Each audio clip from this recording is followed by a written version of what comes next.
जगह को खाली करने को लेकर दोनों के बीच रास्ता का सामान नुकसान हुआ है लगभग आपका अब तक?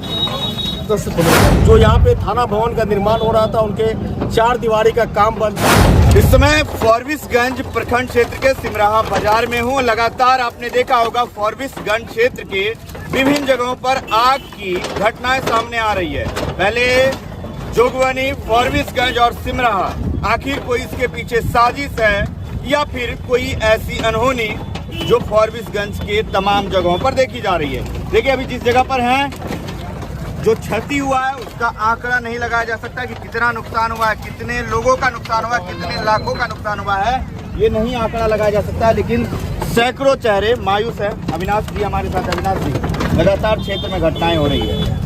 देखिए, ये सिमरा का काफ़ी बड़ा व्यापारिक इलाका है और पिछली रात जिस प्रकार से अगलगी की घटना यहाँ घटी है, ये बड़े अंदेशा का जन्म देती है कि घटना सही माने में बिजली के शॉर्ट सर्किट से लगी या साजिशन इसमें आग लगाया गया है। ये तो बड़ी जांच का विषय है। प्रशासन और जो यहाँ की सरकार है, इसको जांच करनी चाहिए। अगर कोई दोषी है इस घटना में, उस पर कार्रवाई होनी चाहिए। जो गरीब लोगों के द्वारा छोटे छोटे दुकान लगाकर अपने व्यापार का जीवन यापन किया जा रहा था, उनके दुकानों की भी एक मुआवजा की बात होनी चाहिए। जितनी क्षति उनकी हुई है उतना मुआवजा इनको मिलना चाहिए।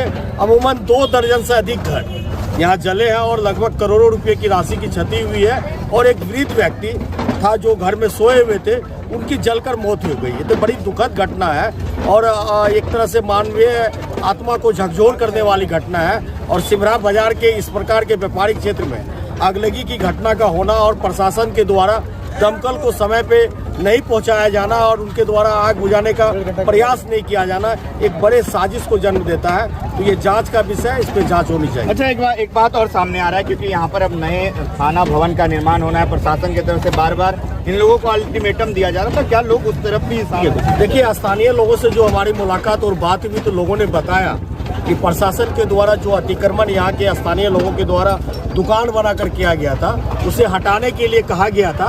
हो सकता है कि उसके आक्रोश में या किसी साजिशन व्यक्ति के द्वारा या किसी अन्य लोगों के द्वारा कोई साजिश कर यहाँ पे अगलगी की घटना की गई हो सकता है कि ये घटना नेचुरली भी हो, शॉर्ट सर्किट से भी हो। तो ये जांच का विषय है। निश्चित तौर पे प्रशासन जो और आम दुकानदार थे, दुकान और जगह को खाली करने को लेकर दोनों के बीच रस्साकसी चल रही थी। आपस में तनातनी का माहौल था और चूंकि काफी लंबे समय से जो यहाँ पे थाना भवन का निर्माण हो रहा था, उनके 4 दीवारी का काम बंद था। बहरहाल जो भी हो, घटना काफी दुखद है। इस घटना की जांच की मैं मांग करता हूँ। अगर ये घटना साजिश है, घटना को अंजाम किसी व्यक्ति के द्वारा दिया गया है, उसके ऊपर कार्रवाई होनी चाहिए। जो क्षति हुई है उसके मुआवजा का आकलन करके क्षतिपूर्ति की जानी चाहिए। जो गरीब लोग हैं उनके पुनर्स्थापना के लिए मार्केट का निर्माण होना चाहिए।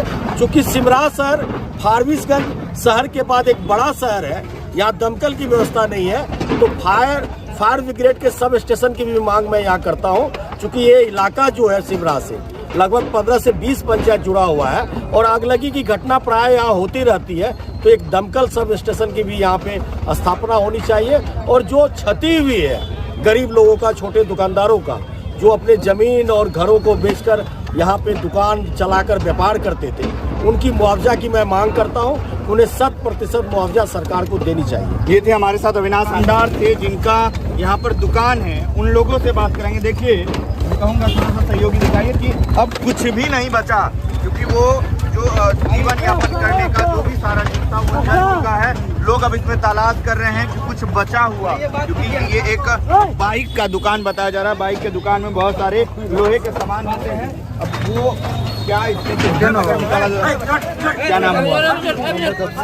आँख में बहुत आंसू है। कैसे क्या हुआ, कैसे हुआ था, कुछ जानकारी हुआ कैसे दुकान जला? आपको कितने जब बजे पता चला कि दुकान में आग लगी?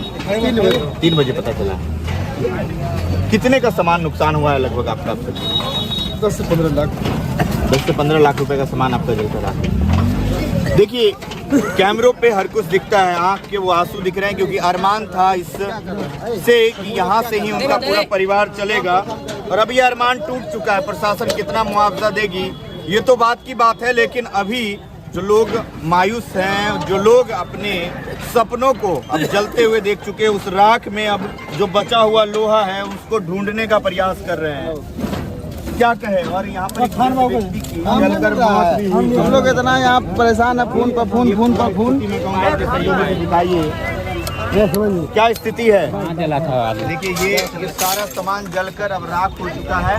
यहाँ पर ऐसा कुछ भी नहीं बचा हुआ है जिसे लोग लेकर जा सकते हैं। सारे चीज जलकर राख हो चुके हैं और ये एक जगह की स्थिति नहीं है। मैं कहूँगा सहयोगी से दिखाइए, इधर आपको दिखेगा और इधर दोनों तरफ सारी दुकानें जल चुकी है। एक और यही दुकानदार थे, क्या नाम है? मोहम्मद रेहान खान। कैसे क्या हुआ था, कितने बजे पता चला कि आपकी दुकान में आग लगभग लगी? 3 बजे के आसपास पता चला कि दुकान में आग लगी है। जब हम लोग पहुँचे तो लगभग दुकान 90% जल चुका था। बहुत ज़्यादा तेज आग था तो हम लोग बचा भी नहीं पाए। लगभग कितना नुकसान हुआ होगा आपका?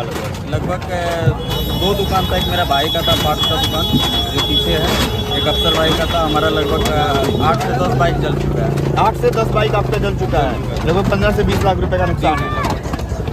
प्रशासन के द्वारा कोई आश्वासन कुछ? इस समय हमारे साथ फॉरबिसगंज विधायक मनोज विश्वास है। मनोज जी, लगातार आपके क्षेत्र में अगलगी की घटना सामने आ रही है। सिमरा में अगलगी की घटना है, लाखों का नुकसान बताया जा रहा है। देखिए, यहाँ का जो घटना घटी है अभी तक कोई साक्ष्य नहीं मिला और थाना प्रभारी और सीओ को बोले हैं कि इसको जांच करके ये किस कारण से आग लगा। वहाँ पे जाने के बाद कुछ पता चला कि कुछ और भी मुद्दा हो सकता है। जैसे लोगों के द्वारा बताया जा रहा था कि थाना भवन को लेकर लोगों को अल्टीमेटम दिया जाता खाली का, ये भी मामला सामने आ रहा है। दूसरा सीसीटीवी वहाँ पे कई जगह लगा हुआ था। हम बोले कि 2 घंटा में उसका सीसीटीवी का फुटेज हमें चाहिए। अगर उसमें कोई दूसरा सिमरा में एक दमकल की व्यवस्था हम लोग करवाएंगे। अभी आए हैं एक पीड़ित परिवार। आज 2 दिन पूर्व बिजली विभाग की लापरवाही से यहाँ के तार गिर जाता है और यहाँ का भैंस मर जाता है और सूचना देने के बावजूद भी यहाँ के बिजली विभाग का कोई यानी कि रवैया अच्छी नहीं। मनोज विश्वास जी, एक चीज है कि आपकी सरकार भले ही ना बनी हो, लेकिन जिस तरीके से नीतीश कुमार दावा करते हैं कि सुशासन की सरकार है, व्यवस्थाएं ठीक है, घंटों तक नहीं पहुंचना दमकल की गाड़ी, कैसे देखते हैं इन चीजों को? देखिए, हम कल की रात की घटना बता रहे। रात में हम मिर्जापुर में थे और मिर्जापुर में हमें एक कॉल आया कि मुखिया चौक पे एक एक्सीडेंट हो गया है और वो स्पॉट डेट कर गया है। हम मिर्जापुर से घटनास्थल पहुंचने में हमको मोटा मोटी 1.25 घंटा समय लगा, जबकि हमको लास्ट में लोग कॉल किए और हमारे पहुंचने के बाद प्रशासन पहुंचती है 3 घंटा के बाद। इससे ये साबित हो रहा है कि यहाँ पे जो प्रशासन है वो अनदेखी जनता के साथ करने का काम कर रहे हैं। आप लोगों को विश्वास दिलाते हैं कि जनता ने जो विश्वास हम पे जताया है, हम जनता के विश्वास पे कोई समझौता करने नहीं जा रहे हैं और लोगों को बोल दिए हम लोग शपथ ग्रहण करके आते हैं। अगर ये रवैया रहा तो हम लोग रोड पे उतरने का काम करेंगे। रोड पे उतरने का काम करेंगे, ये वही विश्वास है जिनके ऊपर फॉरबिसगंज की जनता ने विश्वास दिलाया है। अब कितने विश्वास पे खड़े उतरेंगे ये देखना होगा।